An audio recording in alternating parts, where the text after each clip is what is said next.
नमस्कार। प्रारंभ पर आप सभी का स्वागत। मैं अवनीश। चैनल आपने सब्सक्राइब किया है, इसके लिए आपको बहुत-बहुत धन्यवाद। वीडियोज़ को आप लाइक करते हैं, शेयर करते हैं, इसके लिए भी बहुत धन्यवाद। और हाँ, चैनल के बेल आइकन को ज़रूर दबाइए ताकि कोई अपलोड हो, सीधे आपको सूचना मिले। आइए आज की चर्चा शुरू करते हैं। हमारे साथ हैं the coffee with Sumit Jain से सुमित जैन साहब। सुमित जी, बहुत-बहुत स्वागत, नमस्कार, जय जय श्री राम। जय जय Siya Ram. Thank you sir. Sir, Sumit ji, Congress सत्ता में रहती है तो घोटाले करती है। लेकिन कांग्रेस के पास घोटालों की ऐसी कला है, ऐसी मशीन है कि वो जब सत्ता से बाहर रहती है तब भी घोटाले करती है। दर्शक चौंकेंगे कि ये कौन सा घोटाला। कई लोग ये अंदाजा लगाएंगे कि जहां जहां दो एक स्टेट में कांग्रेस की सरकार है, कर्नाटका में, यहां वहां वहां वो हो सकता है घोटाले कर रही हो। नहीं साहब। और इसके लिए मैं सीधे सीधे पहले कांग्रेस से सबसे पहले मैं मोदी सरकार को दोषी ठहरा देता हूं। उनसे शिकायत है 2014 से लेके 11 साल की सत्ता और अब पकड़ में आया है विपक्ष में रहते हुए कांग्रेसी फ्रॉड। आपने इसे एक्सपोज किया है और बहुत बारीकी से एक्सपोज किया है। क्या है ये कांग्रेस का घोटाला जो कि वो अपोजिशन में रहते हुए लगातार करती रही और मोदी सरकार अब पकड़ पाई है। Over to you Sumit ji, please. Avnish ji, जब हमने पूरा इन्वेस्टिगेट किया इसको तो वी फाउंड कि यार ऐसा क्या चक्कर है कि दुनिया की सबसे महंगी पोल डांसर सोनिया गांधी इतनी अमीर कैसे बन गई और सत्ता से बाहर रहने के बाद 11 साल के बाद भी कांग्रेस गरीब नहीं हो रही है, वो अमीर होती जा रही है। कुछ तो चक्कर है।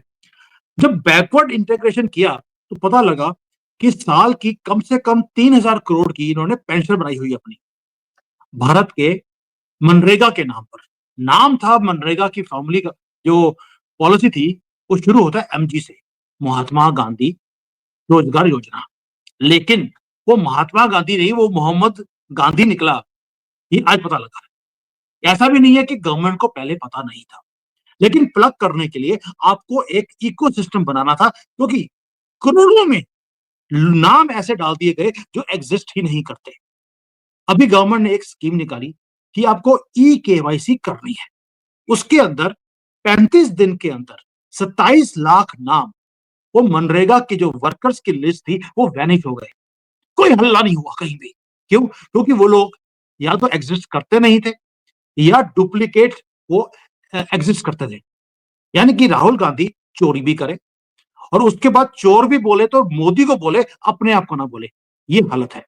अब ये हुआ कैसे, पकड़ा कैसे गया? और इसके लिए पहले साहब पूरा इकोसिस्टम बनाया है। अगर आप ये बोलते हैं कि 2014 से लेकर अब तक क्या गवर्नमेंट सो रही थी?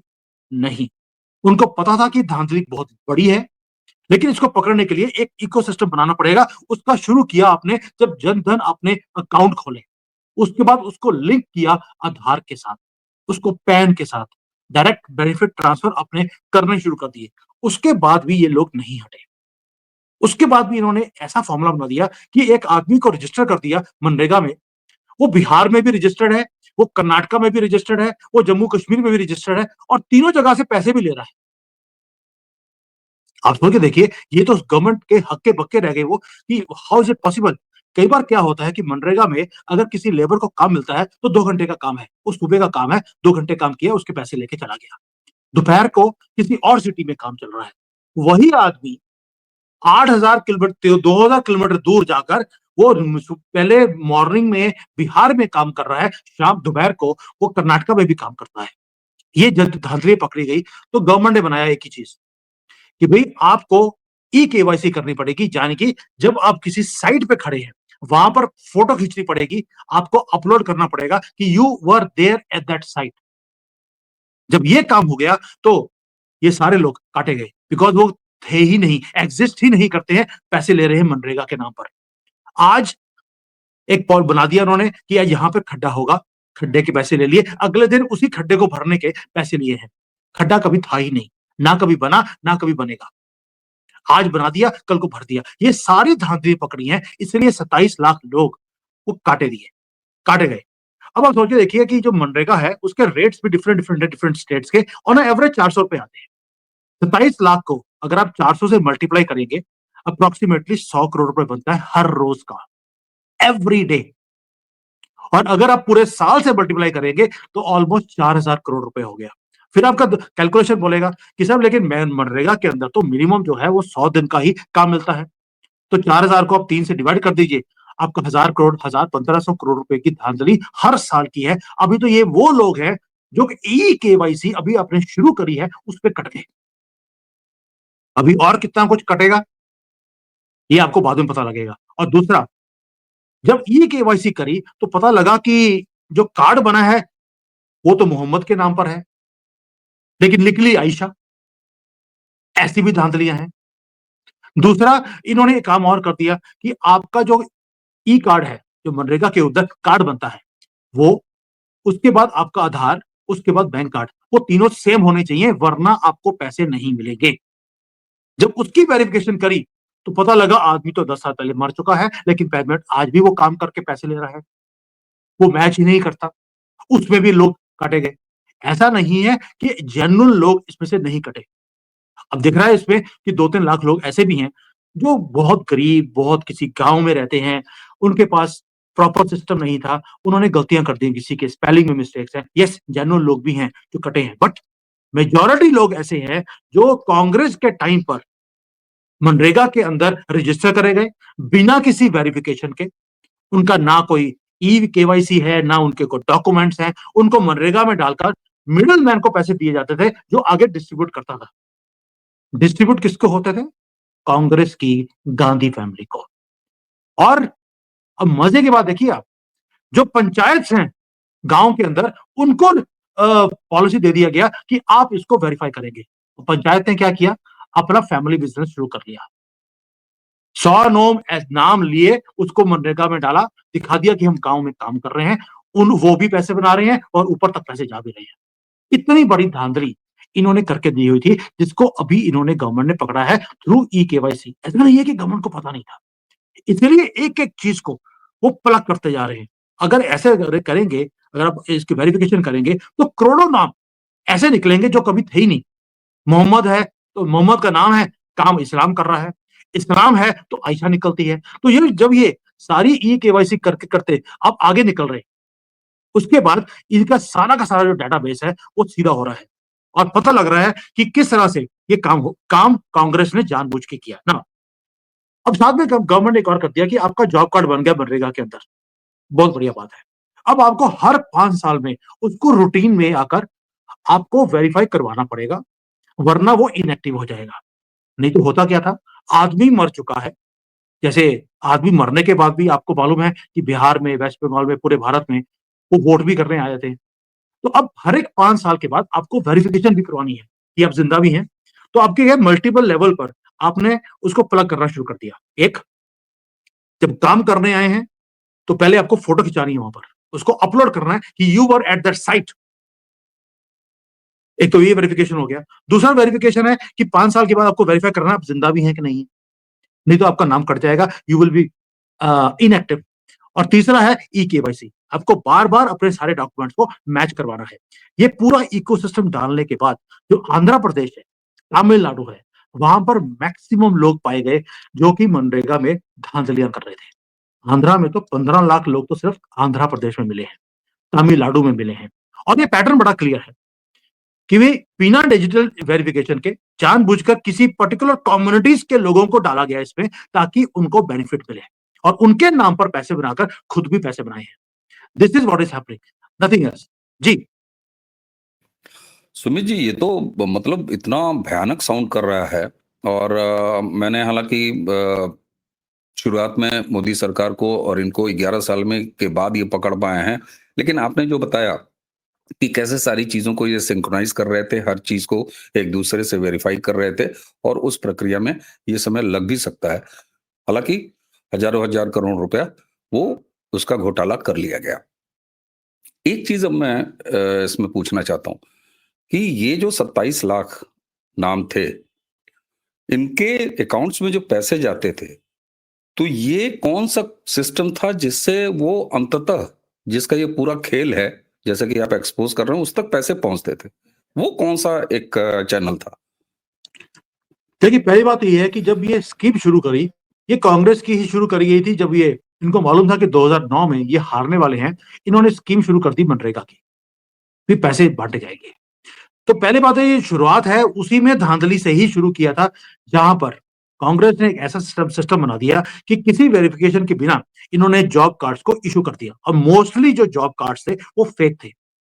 अब फेक होने के कारण क्या होता है, घोस्ट वर्कर्स हैं जो एग्जिस्ट ही नहीं करते, या एक ही वर्कर की फोटो मल्टीपल जगह पे इन्होंने यूज करी है।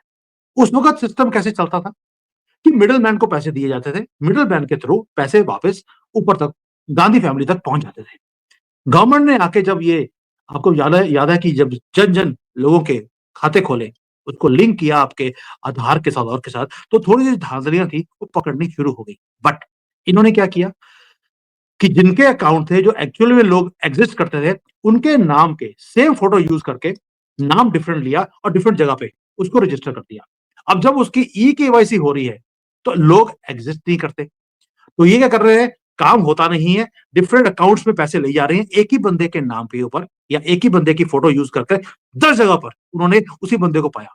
वैसे ही जैसे राहुल गांधी बोलता है कि एक आदमी मल्टीपल जगह पे जाकर उसने वोटिंग करी है, वही चीज एक्चुअल में वो फॉर्मूला कांग्रेस का ही है, जो पूरा उन्होंने मनरेगा में यूज किया। अब जाकर पकड़े जा रहे हैं कि जो मल्टीपल खातों में एक ही फोटो से पैसे लिए जा रहे हैं, और दो आदमी 2000 किलोमीटर दूर बैठकर भी काम कर रहा है एक ही दिन में, तब जाके पकड़ में ये चीज आई है। तो अब पकड़ में आई है, तब तो क्या हो रहा था कि फेक अकाउंट थे, फेक आदमी है, फेक कोई बंदा इसमें से निकाल के ऊपर तक पैसे पहुंचा रहा है। अब ये जो मिसमैच है, जब पकड़ा जा रहा है, इवन की मेल का अकाउंट है, फीमेल निकल रही है। मैं पहले बोला मोहम्मद के नाम पे कार्ड है, आयशा निकल रही है 6 साल की, ये हालत है। तो अब जाके पकड़ने के बाद अब ये धांधलियां बंद हो रही हैं।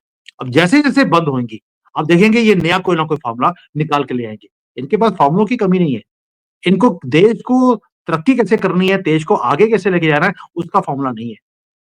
देश की तरक्की रोकनी कैसे है, उसके सारे फॉर्मूले हैं।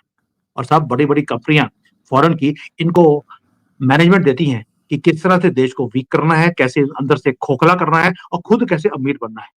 यही रीजन है कि आज सत्ता में से बाहर रहने के बाद भी कांग्रेस गरीब नहीं होती। कुछ तो चक्कर है। ये तो सिर्फ मनरेगा का एक चीज है जिसमें पकड़े गए हैं। इन्होंने कौन-सी ऐसी चीज़ है जिसपे अपनी धांधली नहीं करी है या दुकानदारी नहीं बनाई है? अभी तो एक शुरुआत है, आगे-आगे देखिए। और जैसे-जैसे डिजिटलाइज़ेशन होती जा रही है, जैसे ये सारा कुछ ऑनलाइन बनता जा रहा है, इनकी धांधलियों के रास्ते भी बंद होते जा रहे हैं, तभी एक नारा आता है इनका, डेमोक्रेसी खतरे में है। तो डेमोक्रेसी खतरे में है, वो इसलिए है क्योंकि माल बनना बंद हो गया साहब। पोल डांस होता था सोने के बोल के ऊपर, वो आहिस्ता-आहिस्ता पीतल का बनता जा रहा है। आगे-आगे लोहे का आएगा, क्योंकि तिहाड़ की जेल में जो जेल की कोठरी दी जाएगी, उसपे लोहे का ही मिलना है इनको। जी। बिल्कुल साहब, और दर्शकों के सामने और आपने उस पे भी काफ़ी इन्वेस्टिगेट किया हुआ है। तो एक मसला और छोड़ देते हैं। ये जो 27 लाख नाम पकड़े गए हैं, ख़ैर एसआईआर पर चिल्लाने वाले राहुल गांधी कभी वोट कटने की बात करते हैं, वोट चोरी की बात करते हैं और विपक्ष में रह के इतना हसीन कारनामा, और अब समझ में आता है कि मनरेगा से इनको इतनी मोहब्बत क्यों है। लेकिन ये प्रधानमंत्री हैं, जिन्होंने 2014 में लोकसभा में भाषण देते हुए कहा था, दर्शकों याद करिए, कि मनरेगा मैं कभी बंद नहीं करूँगा, इसको बैंड बाजे के साथ लगातार चलाता रहूँगा, क्योंकि इस देश को ये बताना है कि कांग्रेस ने करोड़ों-करोड़ों लोगों को इस देश में गड्ढा खोदने और उसको पाटने, उसको भरने के काम में लगा रखा था।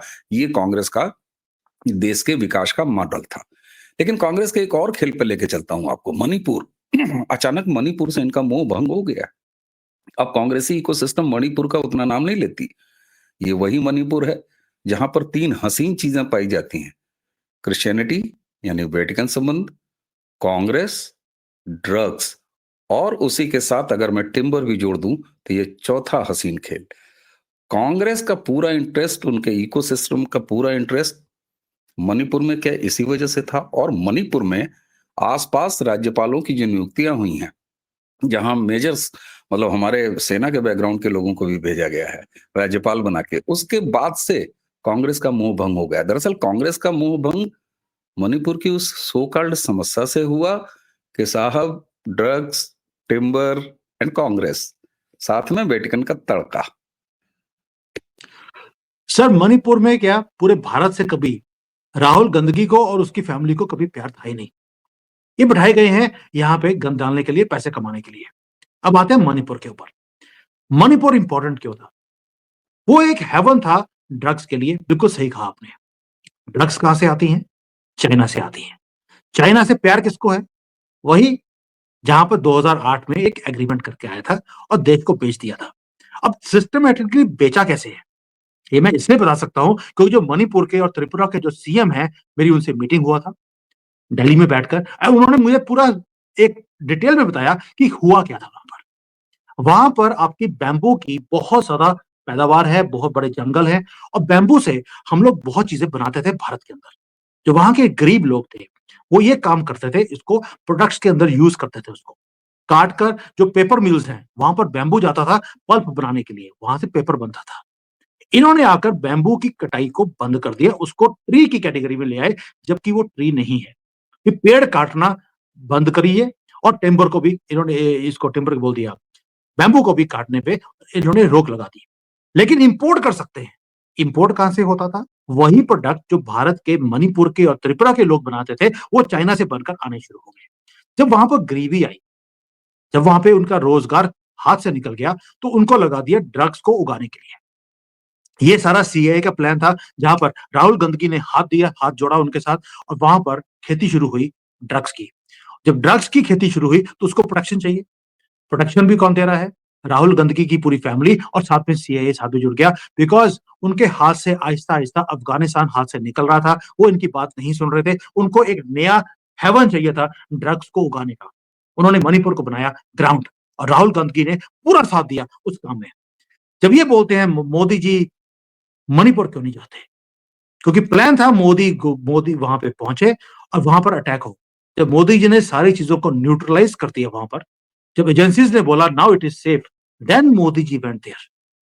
तो इसलिए बोल रहा हूं कि जो ये पूरा प्लान है, ये अकेला राहुल गंदगी का प्लान नहीं है, साथ में चाइना भी जुड़ा है, साथ में सीआईए भी जुड़ा है, सोरोस भी जुड़ा है, ड्रग के कार्टल्स भी हैं। जब मणिपुर में ड्रग्स का काम बंद हो गया, तो साहब इसीलिए कोलंबिया जाके आया था। आपको याद होगा रिसेंटली कोलंबिया में जो ड्रग के लॉर्ड्स हैं, उनको मिलकर भी आए हैं राहुल गांधी साहब। क्यों? क्योंकि भारत में अब ड्रग्स मिलनी बंद हो गई है। चाइना से रास्ते बंद होते जा रहे हैं। अब इनको नई जगह से ड्रग्स चाहिए। और ठोक के बोल सकता हूं मैं, ये ड्रगिस्ट है। सुबह सुबह जब उठता है, कुछ सूंघ कर उठता है, तभी इसको सुबह इसने बोला भी एक बार कि today morning I got up at night, क्योंकि सुबह उठकर भी इसको तारे दिख रहे थे। तो ये तो कंफर्म न्यूज है कि सुबह उठकर ये कुछ ना कुछ सूंघता है, पहली बात। और ये दूसरी बात भी है कि जब जब भारत में ड्रग्स की पकड़े जाती है, या यहाँ की खेती बंद होती है, तो ये उसके बाद पता नहीं क्यों या थाईलैंड जाता है या कोलंबिया। कुछ तो राज है। जी। आपने कहा कुछ तो राज है, और ये राज इतना गहरा है कि ये निजी भी है और इसमें दुकानदारी भी शामिल है। तो होता है ना कि दुनिया के लिए भी और अपने लिए भी उस तरफ आपने संकेत दे दिया है साहब। दर्शकों, अब आप सोच सकते हैं, जैसा कि मैं मुझे शुरुआत में लगा और मैंने शिकायत कर दिया कि साहब 11 साल बाद मोदी सरकार ये पकड़ पाई है। लेकिन 65 साल में कांग्रेस ने जो नेटवर्क बनाया है इस देश को लूटने खाने का, उसके लिए मैं बार-बार एक बात और भी कहता हूँ शिकायत के साथ ही, कि ये 5-5 साल की 2 या 3 टर्म की सरकारें काफ़ी नहीं हैं।